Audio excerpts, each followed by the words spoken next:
जय हिंद, वंदे मातरम। स्वागत है आप सभी का फ्री एग्जाम जो यूट्यूब चैनल पर। दोस्तों, अगर आप झारखंड जेएनएम प्रवेश प्रतियोगिता परीक्षा देने जा रहे हैं तो आज की ये वीडियो आपके लिए अति महत्वपूर्ण होने वाली है, जिसमें हमने केवल उन्हीं प्रश्नों को शामिल किया है जो प्रीवियस ईयर में कई बार पूछे गए हैं।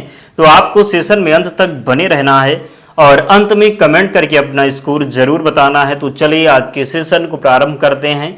उससे पहले अगर आप चैनल पर नए हैं तो चैनल को सब्सक्राइब करके बेल आइकन को जरूर प्रेस कर लें। पहला शानदार प्रश्न आपके स्क्रीन पर है। पूछा गया है कि गति के द्वितीय नियम F बराबर m से किस भौतिक राशि की माप या फिर परिभाषा प्राप्त होती है? बल का परिमाण, कार्य, संवेग या फिर स्थितिज ऊर्जा? तो जल्दी से कमेंट कीजिए और सही उत्तर बताइए। राइट आंसर क्या हो जाएगा? तो गति के द्वितीय नियम F बराबर m से किस भौतिक राशि की परिभाषा प्राप्त होती है? सही उत्तर हो जाएगा बल का परिमाण। क्या होगा? तो राइट आंसर हो जाएगा बल का परिमाण। न्यूटन का पहला नियम बल की परिभाषा देता है। बात जब होगी पहले नियम की तो न्यूटन का पहला नियम बल की परिभाषा देता है, जबकि दूसरा नियम F बराबर में बल के परिमाण की माप प्रदान करता है। तो राइट आंसर हो जाएगा, गलती नहीं करेंगे। दूसरा प्रश्न है, किसी माध्यम में ध्वनि की चाल मुख्यतः किन दो गुणों पर निर्भर करती है? किस पर निर्भर करती है? तो प्रत्यास्थता और घनत्व हो जाएगा। क्या होगा? तो प्रत्यास्थता और घनत्व हो जाएगा। तीसरा प्रश्न है, जब किसी वस्तु को विषुवत रेखा से ध्रुवों की ओर ले जाया जाता है तो उसका भार क्या होगा?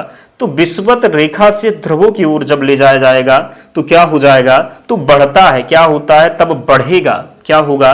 तो ध्रुवों पर पृथ्वी की त्रिज्या कम होने के कारण गुरुत्वीय त्वरण जो है क्या होता है? तो गुरुत्वीय त्वरण g का मान बढ़ता है, जिससे वस्तु का भार W बराबर mg बढ़ जाता है। तो गलती नहीं करेंगे। और इसकी पीडीएफ के लिए टेलीग्राम चैनल से जुड़ जाना, लिंक डिस्क्रिप्शन बॉक्स में है, या फिर आप टेलीग्राम पर जाएंगे, सर्च करेंगे फ्री एग्जाम जोन, चैनल मिल जाएगा, ज्वाइन हो जाना, वहां पर आपको सारी पीडीएफ मिल जाएगी। प्रश्न है कि ऑप्टिकल फाइबर प्रकाशिक तंतु का उपयोग संचार में किया जाता है, यह किस सिद्धांत पर कार्य करता है? तो किस सिद्धांत पर कार्य करता है? तो राइट आंसर हो जाएगा पूर्ण आंतरिक परावर्तन। ऑप्टिकल फाइबर का उपयोग संचार में किया जाता है, यह किस सिद्धांत पर कार्य करता है? तो पूर्ण आंतरिक परावर्तन हो जाएगा। जल से भरी बाल्टी में आंशिक रूप से डूबी हुई छड़ टेढ़ी क्यों दिखाई देती है? क्यों टेढ़ी दिखाई देती है? तो प्रकाश का अपवर्तन हो जाएगा। क्या होगा? तो प्रकाश का अपवर्तन हो जाएगा। आप में से बहुत से ऐसे साथी हैं जिन्होंने अब तक वीडियो लाइक नहीं किया है। निवेदन है आप सभी से, जल्दी वीडियो लाइक कर दीजिए और चैनल निश्चित ही सब्सक्राइब करना है। डेली हमारे साथ जुड़े। याद रखिएगा, हूबहू प्रश्न एग्जाम में मिलेंगे। तो प्रश्न है कि दो समान प्रतिरोधों को जब समांतर क्रम में जोड़ा जाता है तो उनका तुल्य प्रतिरोध कितना होता है? तो तुल्य प्रतिरोध कितना हो जाएगा? तो जब समांतर क्रम में जोड़ा जाता है तो क्या होता है? तो तुल्य प्रतिरोध की बात करेंगे तो R/2 हो जाएगा। किसी वस्तु के वेग समय ग्राफ के अंतर्गत घिरा क्षेत्रफल किस भौतिक राशि को दर्शाता है? किस भौतिक राशि को दर्शाता है? तो राइट आंसर हो जाएगा विस्थापन। किस पर? तो किसी वस्तु के वेग समय ग्राफ के अंतर्गत घिरा क्षेत्रफल किस भौतिक राशि को दर्शाता है? तो वेग समय ग्राफ के अंतर्गत जो घिरा क्षेत्रफल होगा ये विस्थापन को दर्शाएगा। जब एक समतल दर्पण की ओर कोई व्यक्ति v वेग से चलता है तो दर्पण में उसका प्रतिबिंब किस वेग से अपनी ओर आता हुआ प्रतीत होता है? क्या होगा राइट आंसर? कमेंट में बिल्कुल भी कंजूसी ना करें। तो यदि कोई व्यक्ति समतल दर्पण की ओर v चाल से चलता है तो वस्तु और उसके प्रतिबिंब के बीच की दूरी दुगनी गति से घटती है, अतः प्रतिबिंब 2v वेग से आता प्रतीत होता है। तो राइट आंसर क्या हो जाएगा? 2v हो जाएगा। क्या? तो जब एक समतल दर्पण की ओर कोई व्यक्ति v वेग से चलता है तो दर्पण में उसका प्रतिबिंब किस वेग से अपनी ओर आता हुआ प्रतीत होता है? तो 2v हो जाएगा। फ्यूज तार में प्रयुक्त मिश्र धातु के मुख्य गुण क्या होने चाहिए? फ्यूज तार में प्रयुक्त मिश्र धातु के मुख्य गुण क्या होने चाहिए? तो राइट आंसर हो जाएगा उच्च प्रतिरोध और निम्न गलनांक। क्या होगा? तो उच्च प्रतिरोध और निम्न गलनांक हो जाएगा। उच्च प्रतिरोध के कारण अत्यधिक धारा आने पर इसमें अधिक ऊष्मा उत्पन्न होती है और निम्न गलनांक के कारण यह तुरंत पिघलकर परिपथ को सुरक्षित कर देता है। अगला है, दाब की इकाई क्या है? न्यूटन, मीटर, पास्कल, जूल या फिर वाट? तो दाब की इकाई पास्कल हो जाएगा। क्या? तो दाब की इकाई पास्कल हो जाएगा। दाब बराबर क्या होता है? तो बल बटे क्षेत्रफल होता है। दाब बराबर क्या? तो बल बटे क्षेत्रफल हो जाएगा। दाब की इकाई पास्कल हो जाएगा। क्या? तो दाब की इकाई पास्कल हो जाएगा। जल की वाष्पीकरण की गुप्त ऊष्मा का मान कितना होता है? तो जल के वाष्पीकरण की गुप्त ऊष्मा का मान कितना होता है? तो राइट आंसर इसका कितना हो जाएगा? तो क्या हो जाएगा? तो जल के वाष्पीकरण की गुप्त ऊष्मा का मान कितना होता है? सही उत्तर हो जाएगा 540 कैलोरी प्रति ग्राम हो जाएगा। अगला है, एक फैदम का मान कितने फीट के बराबर होता है? एक फैदम का जो मान होता है ये 6 फीट के बराबर होता है। कितना? तो एक फैदम का मान कितने फीट के बराबर होता है? 6 फीट के बराबर होता है। पानी के ऊपर तेल की परत का रंगीन दिखाई देना प्रकाश की किस घटना के कारण होता है? किस घटना के कारण होता है? तो व्यतिकरण हो जाएगा। पानी के ऊपर तेल की परत का रंगीन दिखाई देना प्रकाश की किस घटना के कारण होता है? व्यतिकरण हो जाएगा। सोलर कुकर में सूर्य की किरणों को केंद्रित करने के लिए किस दर्पण का उपयोग किया जाता है? उत्तल दर्पण, अवतल दर्पण, समतल दर्पण या फिर बेलनाकार दर्पण। तो सोलर कुकर में सूर्य की किरणों को केंद्रित करने के लिए किस दर्पण का उपयोग किया जाता है? अवतल दर्पण हो जाएगा। सोलर कुकर में सूर्य की किरणों को केंद्रित करने के लिए किस दर्पण का उपयोग किया जाता है? तो अवतल दर्पण हो जाएगा। निम्नलिखित में से कौन सा बल असंपर्क बल का उदाहरण नहीं है? गुरुत्वाकर्षण बल, स्थिर विद्युत बल, चुंबकीय बल, घर्षण बल। निम्नलिखित में से कौन सा बल असंपर्क बल का उदाहरण नहीं है? असंपर्क बल का उदाहरण की बात करेंगे तो यह राइट आंसर हो जाएगा घर्षण बल। क्या होगा? तो घर्षण बल के लिए दो सतहों का आपस में भौतिक संपर्क में होना आवश्यक है, इसलिए यह एक संपर्क बल है। तो सही उत्तर क्या हो जाएगा? घर्षण बल हो जाएगा। अगला है, अतिचालकता की स्थिति में पदार्थ का विद्युत प्रतिरोध कितना हो जाता है? अत्यधिक, उच्च, अनंत, शून्य या फिर 1 ओम। अतिचालकता की स्थिति में पदार्थ का विद्युत प्रतिरोध कितना हो जाता है? कितना हो जाएगा? तो 0 हो जाएगा। अतिचालकता की स्थिति में पदार्थ का विद्युत प्रतिरोध कितना हो जाता है? तो ये 0 हो जाएगा। अतिचालकता की स्थिति में पदार्थ का विद्युत प्रतिरोध कितना हो जाता है? तो 0 इसका राइट आंसर हो जाएगा। अगला प्रश्न है, डायनेमो या जनरेटर का मुख्य कार्य क्या है? तो डायनेमो या फिर जनरेटर का जो मुख्य कार्य है यांत्रिक ऊर्जा को विद्युत ऊर्जा में बदलना। डायनेमो या फिर जनरेटर का जो मुख्य कार्य है यांत्रिक ऊर्जा को विद्युत ऊर्जा में बदलना। प्रश्न है कि किसी शुद्ध पदार्थ में अशुद्धि मिलाने पर उसके गलनांक पर क्या प्रभाव पड़ता है? क्या प्रभाव पड़ता है? तो कम हो जाता है। किसी शुद्ध पदार्थ में अशुद्धि मिलाने पर उसके गलनांक पर क्या प्रभाव पड़ता है? तो गलनांक क्या होगा? तो कम हो जाएगा। गुब्बारे को फाड़े बिना सुई चुभाने पर वह नहीं फटता है, यदि सुई पर टेप लगा दिया जाए यह किस नियम से संबंधित है? बताइए कि क्या हो जाएगा? तो टेप लगाने से सुई द्वारा लगाया गया बल बड़े क्षेत्रफल में फैल जाता है, जिससे स्थानीय दाब कम हो जाता है और गुब्बारा फटने से बच जाता है। तो इसको क्या कहेंगे? तो दाब का वितरण कहेंगे। गुब्बारे को फाड़े बिना सुई चुभाने पर वह नहीं फटता, यदि सुई पर टेप लगा दिया जाए तो यह किस नियम से संबंधित है? तो दाब का वितरण हो जाएगा। सिरके में कौन सा अम्ल पाया जाता है जो इसे खट्टा स्वाद देता है? तो सिरके में एसिटिक अम्ल हो जाएगा। सिरके में क्या? तो एसिटिक अम्ल होगा। आवर्त सारणी में हैलोजन ग्रुप 17 परिवार का सबसे अधिक ऋण विद्युती तत्व कौन सा है? कौन सा हो जाएगा? तो राइट आंसर हो जाएगा फ्लोरीन। क्या होगा? तो फ्लोरीन हो जाएगा। अगला है, भारी जल का रासायनिक नाम और सूत्र क्या है? तो भारी जल का रासायनिक नाम और सूत्र क्या हो जाएगा? तो ड्यूटेरियम ऑक्साइड D2O, जिसको आप कहेंगे, क्या कहेंगे? तो ड्यूटेरियम ऑक्साइड या फिर D2O इसका सूत्र हो जाएगा। लोहे को जंग लगने से बचाने के लिए उस पर जस्ते की परत चढ़ाने की विधि को क्या कहते हैं? तो लोहे को जंग लगने से बचाने के लिए उस पर जस्ते की परत चढ़ाने की विधि को क्या कहते हैं? तो इसको गैल्वेनीकरण कहते हैं। क्या कहते हैं? तो गैल्वेनीकरण कहेंगे। अगला प्रश्न है, चूने के पत्थर का सही रासायनिक नाम और सूत्र क्या है? तो चूने के पत्थर का सही रासायनिक नाम और सूत्र क्या है? तो कैल्शियम, कैल्शियम कार्बोनेट हो जाएगा, CaCO3। चूने के पत्थर का सही रासायनिक नाम और सूत्र क्या है? तो कैल्शियम कार्बोनेट, CaCO3 हो जाएगा। अगला है, भोपाल गैस त्रासदी जो कि 1984 में हुआ था, में किस विषैली गैस का रिसाव हुआ था? किस गैस का रिसाव हुआ था? तो मिथाइल आइसोसाइनेट हो जाएगा। क्या होगा? तो मिथाइल आइसोसाइनेट हो जाएगा। शुष्क बर्फ वास्तव में क्या होती है, जिसको ड्राई आइस कहते हैं? तो शुष्क बर्फ वास्तव में क्या होती है? शुष्क बर्फ की बात करेंगे तो ठोस कार्बन डाइऑक्साइड।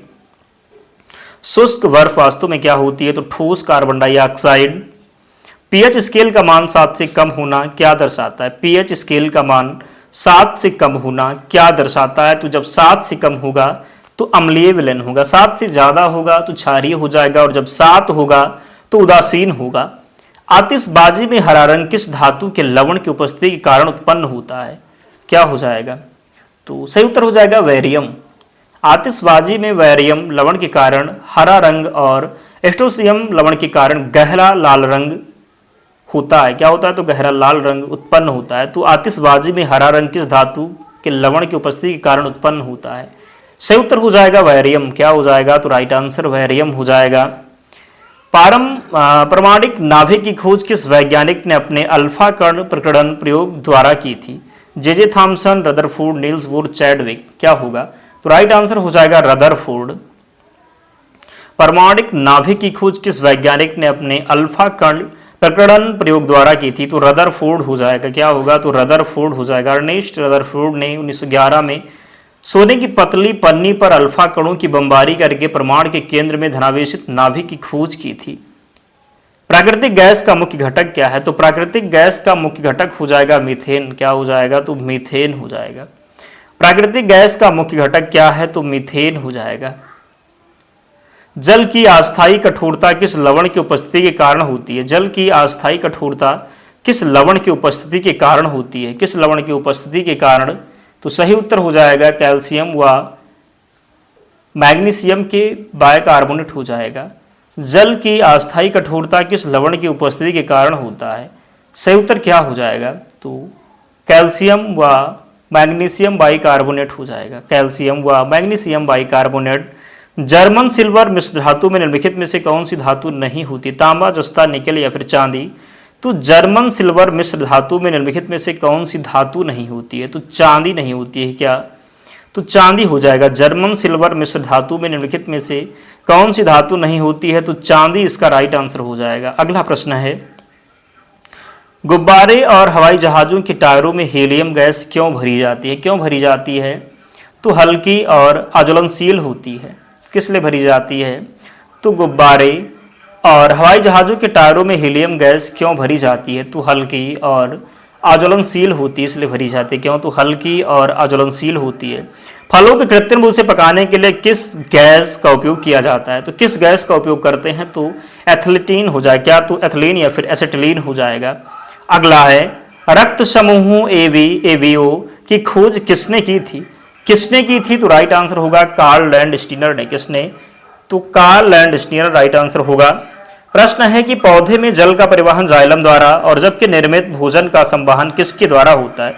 तो भोजन का किसके द्वारा हो जाएगा? भोजन का फ्लोएम के द्वारा। किसके? तो पौधे में जल का परिवहन जाइलम द्वारा होता है, जबकि निर्मित भोजन का संवहन किसके द्वारा होता है? तो फ्लोएम हो जाएगा। क्या? तो फ्लोएम हो जाएगा। कोशिका की प्रोटीन की फैक्ट्री किसे कहा जाता है? कोशिका की प्रोटीन की फैक्ट्री की बात करेंगे तो ये राइबोसोम को कहते हैं। किसको कहेंगे? तो कोशिका की प्रोटीन फैक्ट्री राइबोसोम के कहते हैं। किसको कहते हैं? तो राइबोसोम को कहते हैं। मानव शरीर में सबसे बड़ी ग्रंथि यकृत है, तो सबसे बड़ी अंतःस्रावी ग्रंथि कौन सी है? मानव शरीर में सबसे बड़ी ग्रंथि यकृत है, तो सबसे बड़ी अंतःस्रावी ग्रंथि कौन सी है? सही उत्तर हो जाएगा थायराइड ग्रंथि। क्या हो जाएगा? तो थायराइड ग्रंथि हो जाएगा। गले में स्थित थायराइड ग्रंथि मानव शरीर की सबसे बड़ी अंतःस्रावी ग्रंथि है।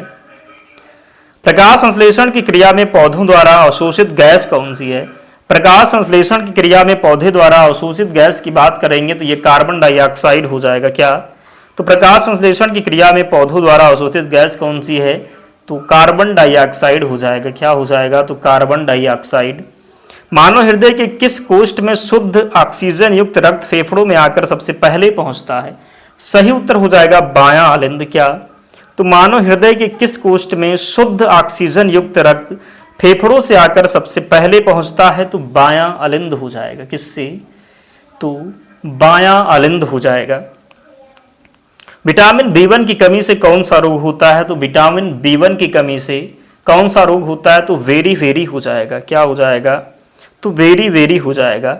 गुर्दे की कार्यात्मक और संरचनात्मक इकाई को क्या कहते हैं? गुर्दे की कार्यात्मक और संरचनात्मक इकाई को क्या कहते हैं? क्या कहते हैं? तो नेफ्रॉन हो जाएगा। क्या? तो नेफ्रॉन राइट आंसर होगा। प्रश्न है कि हमारे शरीर में इंसुलिन हार्मोन का स्राव किस अंग द्वारा होता है। हमारे शरीर में इंसुलिन हार्मोन का स्राव किस अंग द्वारा होता है, किस अंग द्वारा होता है, तो अग्न्याशय हो जाएगा।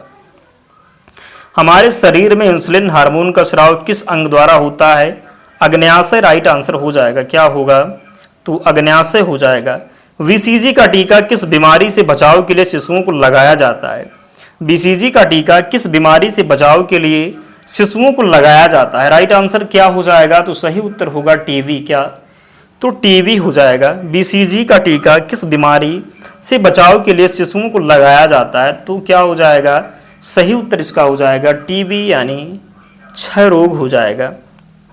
मानव शरीर में क्रोमोसोम गुणसूत्र के कुल कितने जोड़े पाए जाते हैं, कितने जोड़े पाए जाते हैं, तो 23 जोड़े। कितने, तो 23 जोड़े। डीएनए का द्विकुंडलित मॉडल किसने प्रतिपादित किया था। डीएनए का द्विकुंडलित मॉडल किसने प्रतिपादित किया था, किसने किया था, तो राइट आंसर हो जाएगा वाटसन और क्रिक ने। किसने, तो वाटसन एवं क्रिक इसका राइट आंसर होगा। अगला है, पौधे में वाष्पोत्सर्जन की क्रिया मुख्य रूप से किसके माध्यम से होती है। तो पौधों में वाष्पोत्सर्जन की क्रिया मुख्य रूप से किसके माध्यम से होती है, तो रंध्र हो जाएगा। क्या होगा, तो रंध्र हो जाएगा। मानव रक्त का लाल रंग किस वर्ण की उपस्थिति के कारण होता है। तो मानव रक्त का लाल रंग किस वर्ण की उपस्थिति के कारण होता है, राइट आंसर क्या हो जाएगा, तो हीमोग्लोबिन हो जाएगा। क्या होगा, तो हीमोग्लोबिन हो जाएगा। अगला प्रश्न है, चेचक के टीके की खोज किस वैज्ञानिक ने की थी। चेचक के टीके की खोज किस वैज्ञानिक ने की थी, तो एडवर्ड जेनर हो जाएगा। क्या, तो एडवर्ड जेनर सही उत्तर होगा। वयस्क मानव शरीर में अस्थियों की कुल संख्या कितनी है। वयस्क मानव शरीर में हड्डियों की कुल संख्या बात करेंगे तो 206 है। बाल्यावस्था में 300 और वयस्क की बात करेंगे तो 206 हो जाएगा। 50 प्रश्न थे तो कमेंट कीजिए और बताइए कि 50 प्रश्न में आपका स्कोर क्या रहा, कितने प्रश्न आपसे सही हो पाए, जरूर कमेंट करके बताएं। और पीडीएफ के लिए टेलीग्राम चैनल से जुड़ जाना, लिंक डिस्क्रिप्शन बॉक्स में है, या फिर आप टेलीग्राम पर जाएंगे, सर्च करेंगे फ्री एग्जाम जोन, चैनल मिल जाएगा, ज्वाइन हो जाना, वहां पर आपको सारी पीडीएफ मिल जाएगी। तो मिलते हैं नेक्स्ट वीडियो में, तब तक पढ़ते रहिए, ध्यान रखिए अपना, स्वस्थ और सुरक्षित रहिए। जय हिंद।